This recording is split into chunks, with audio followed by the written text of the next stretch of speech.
I remember playing the Gen 7 games back in the day and not really being that all impressed.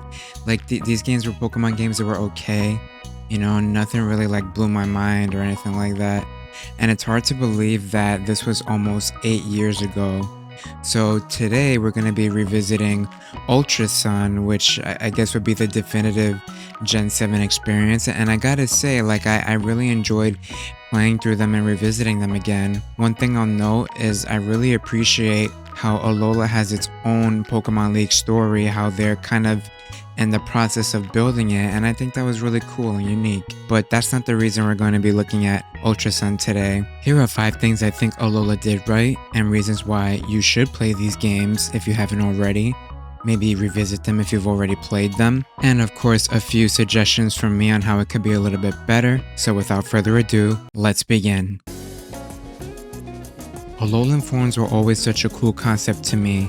So basically, the same Pokemon in 2 different regions could have completely different designs, completely different typings, and personality.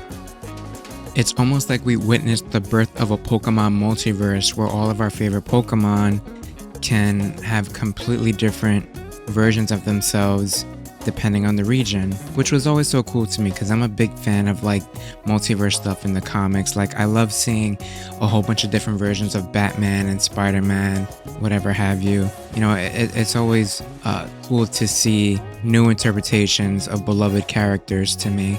Ninetales is one of my favorite fire Pokemon ever, and to see Ninetales have a multiverse variant in this game was so cool to me. It's no longer a fire type, but it's still Ninetales to me, and I kind of like that it has a completely different function in battle now. Now, did I create this entire video as an excuse to just talk about my favorite Pokemon Ninetales? You'll never know. But also yes. Now, as cool as this concept is, I couldn't help but notice that this new multiverse theory was kind of only applied to the Kanto Pokemon, which for me personally, I don't mind because Gen 1 for life, baby! But I could see that being an issue for people that aren't really a fan of Gen 1 and would have loved to see Pokemon from other generations being represented here and having an Alolan form. I totally get that, but the point is, this whole idea of the same Pokemon from different regions can be different, I think is really cool, and I really hope we get to see more and more of that as we go along in the series. I could also see the argument that people would say, why make a new version of Ninetales that's an Ice Fairy type when you can just make a new Pokemon that's an Ice Fairy? Of which, to this day, I don't think there is an Ice Fairy type that isn't Ninetales. Now, that is a fair point, but also, I would love to see 20 versions of Ninetales. Actually, speaking of, now that I think about it, this whole idea of Alolan form, regional variants, I feel like you can argue it's been done already when we look at these guys. Anyway, I digress. The point is, I think Alolan forms are cool, and I think going forward, we should get more regional variants. I think that'll be really, really cool, and it'll help us connect to the regions more, Another thing that Alola did really well is finally getting rid of the need for HMs with the addition of ride Pokemon. And I guess by extension as well, there's no more bike.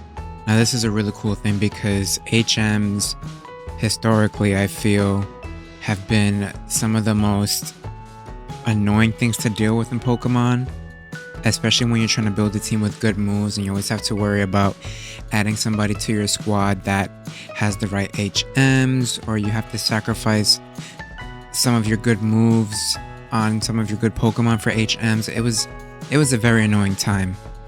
But now having a dedicated Pokemon that's not on your party, but also useful for HMs, is such a huge quality of life change. I mean, come on. Like, nobody really enjoyed having the HM slave in the party. And they took it a step further by having a specific Pokemon for a specific quote-unquote HM. So you had Tauros, that was basically your Rock Smash and your bike. You had Mudsdale, which would let you traverse over tough ground. Not really sure what this one replaces, but still pretty cool. Of course, you have Lapras and Sharpedo for your surf. You got Charizard for fly and Machamp for strength, which I thought was really cool. Again, not having to deal with HMs in a Pokemon game is such a necessity, I feel, nowadays. Especially since there's more Pokemon out now. You want to try different teams as you go through the story, and you no longer have to feel stagnated by having to consciously think of HMs. It's such a nice addition. I can't stress this enough, and we really need to thank Alola for giving us this, because it kind of set the stage for Pokemon games after. Like, we have Ride Pokemon in the Let's Go games. Not really a ride Pokemon, but in Sword and Shield we have the Rotom bike, which, serves the same purpose. But what I would really like to see in a Pokemon game, and Let's Go kind of touched on this, is letting whatever Pokemon you want be that ride Pokemon, be that HM replacement. So like, imagine you're riding on an Arcanine and it's able to dash, so it replaces your bike, but it also breaks rocks for you. It also moves boulders for you. It would be really nice for that multifunctionality per Pokemon. That might be asking a lot, but it's a dream I have for someday in Pokemon, to truly feel like that anime Pokemon experience, where you truly feel like your partner that you're traveling with, your team that you're traveling with, is truly alive, I want to see that so bad one day in Pokemon. We can't talk about Alola without talking about Z moves, which is the gimmick of this region. It's basically an over-the-top, excessively anime superpower move that you can give to your Pokemon via a Z crystal. And sometimes there's some pretty silly, goofy animations that go along with it, but nevertheless, I feel that they're really, really entertaining to watch, and they're actually pretty powerful. Like, some fights were straight up decided by the availability of a Z move that I had on my team, which I thought was pretty neat. I still think I kind of like Megas more, but I really enjoyed Z moves either way. And the fact that every single member on your team could be equipped with the Z move gives a level of strategy. It may not be the best strategy, but I found it was fun that anytime I went into a battle, I would ask myself, what Z move would I use this time? And I thought that was really interesting. It's because of Z moves that I even bothered to add Pikachu to my party. I never really add Pikachu to my party. He's like the typical Pokemon mascot, like everybody uses him type deal. But this move got me to use him again.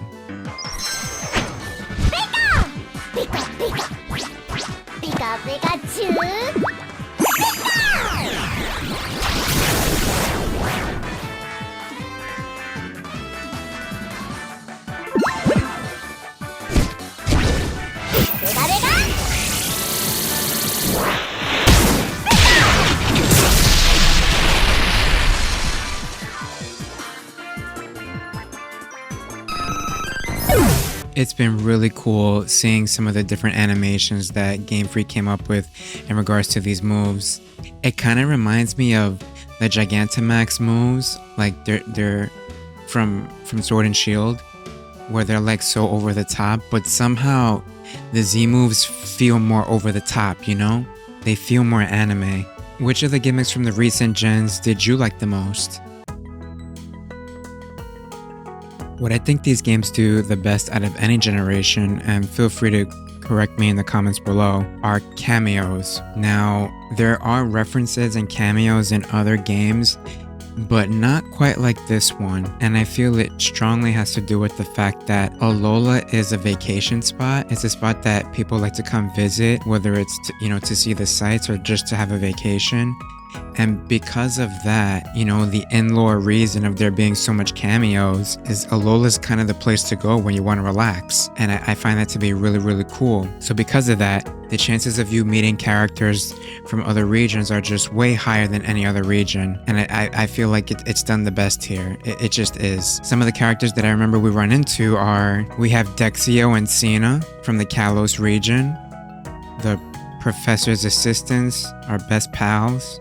We have Colress and Grimsley, which I believe are from the sequel Unova games, which we'll get to in the next video. We have Looker, who I feel like we've seen all over the place ever since Gen 4, our international cop friend. This game managed to even fit in the OGs, our boys Red and Blue.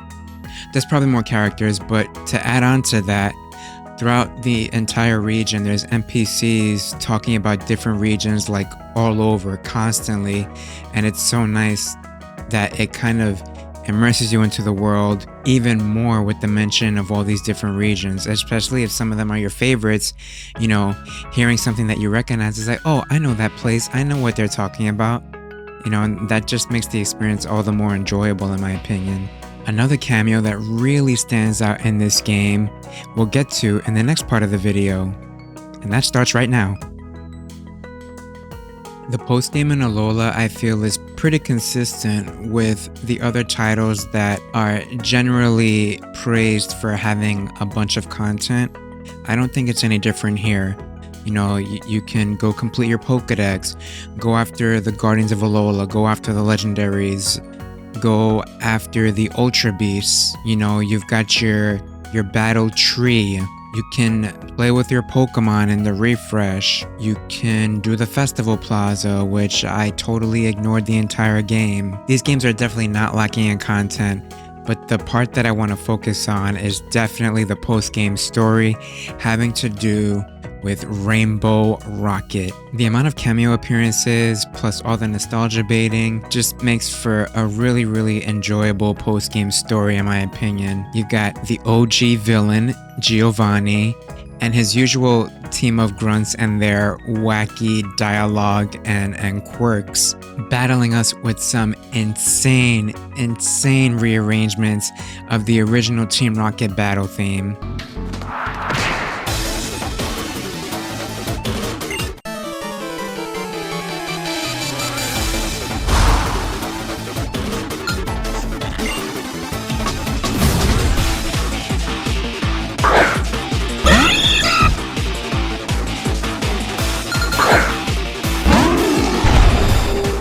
You know me, I'm Gem 1 for life, baby, so I eat all this stuff up. But if that wasn't enough, Giovanni actually got the villains from other games and they made their own secret society type thing. What's even crazier to me is the versions of these villains that are in Alola with us now are villains that won. The hero is nowhere to be found, they were not successful, and these villains are just hungry for more, and it's up to us to stop them, and I really like that idea for a Pokemon game. We take on each of these villains with teams that are very consistent from what they've used in their home world, plus the game's legendary, which I thought was so cool.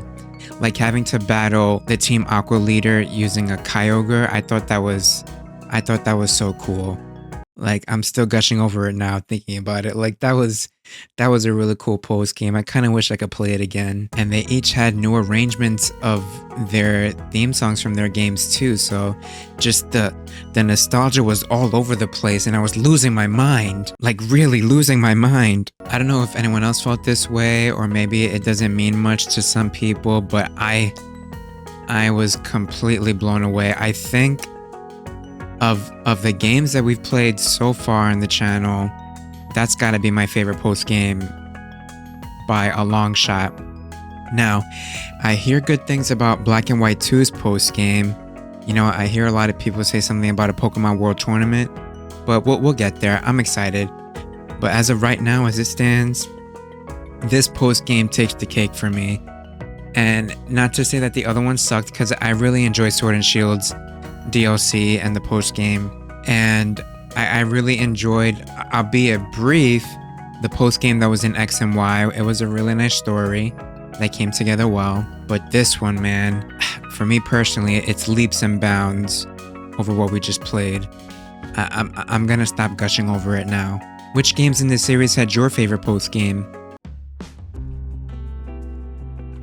Now, these 5 things that I've highlighted, I believe, are more than enough reason for people to try these games out or even revisit them. But there are a few more things that I kind of want to talk about. First, and this is only in Alola, there's this new battle mechanic that a Pokemon can call for help when it's low HP, which sounds interesting at first, but to me personally, it got a little annoying, like when you're trying to catch somebody and somebody calls for help and you no longer can throw the Pokeball when there's more than one Pokemon on the team, the opposing team that is. But the reason why I bring this up is because I didn't know it was an effective way to get shiny Pokemon and Pokemon with better IVs. So when you go into a horde battle, or whatever it's called in this game, a battle where a Pokemon can call for help, I don't know what you call that, there's a chance that it can spawn a really rare Pokemon. So I wanted to get Salamence early. I heard that you can get Salamence early if you go to the route where you run into Bagon, which is already a low encounter rate to begin with. Then there's an even lower encounter rate for him to call a Salamence. So I'm there for hours once I actually found Bagon, trying to get this Pokemon to call his big brother or big sister so I can catch it and coast through the game with my Salamence. But what ended up happening was I actually got a shiny Bagon, and that's when I kind of realized, oh, this is a really effective method for getting shiny Pokemon. So I had 2 decisions. Do I just continue with the shiny Bagon and kind of slowly work my way up to Salamence? Or do I just box him and try to get Salamence? Honestly, like, I've never had a shiny Bagon ever. And to be able to use a shiny in a playthrough like this, I feel like it would have been a missed opportunity.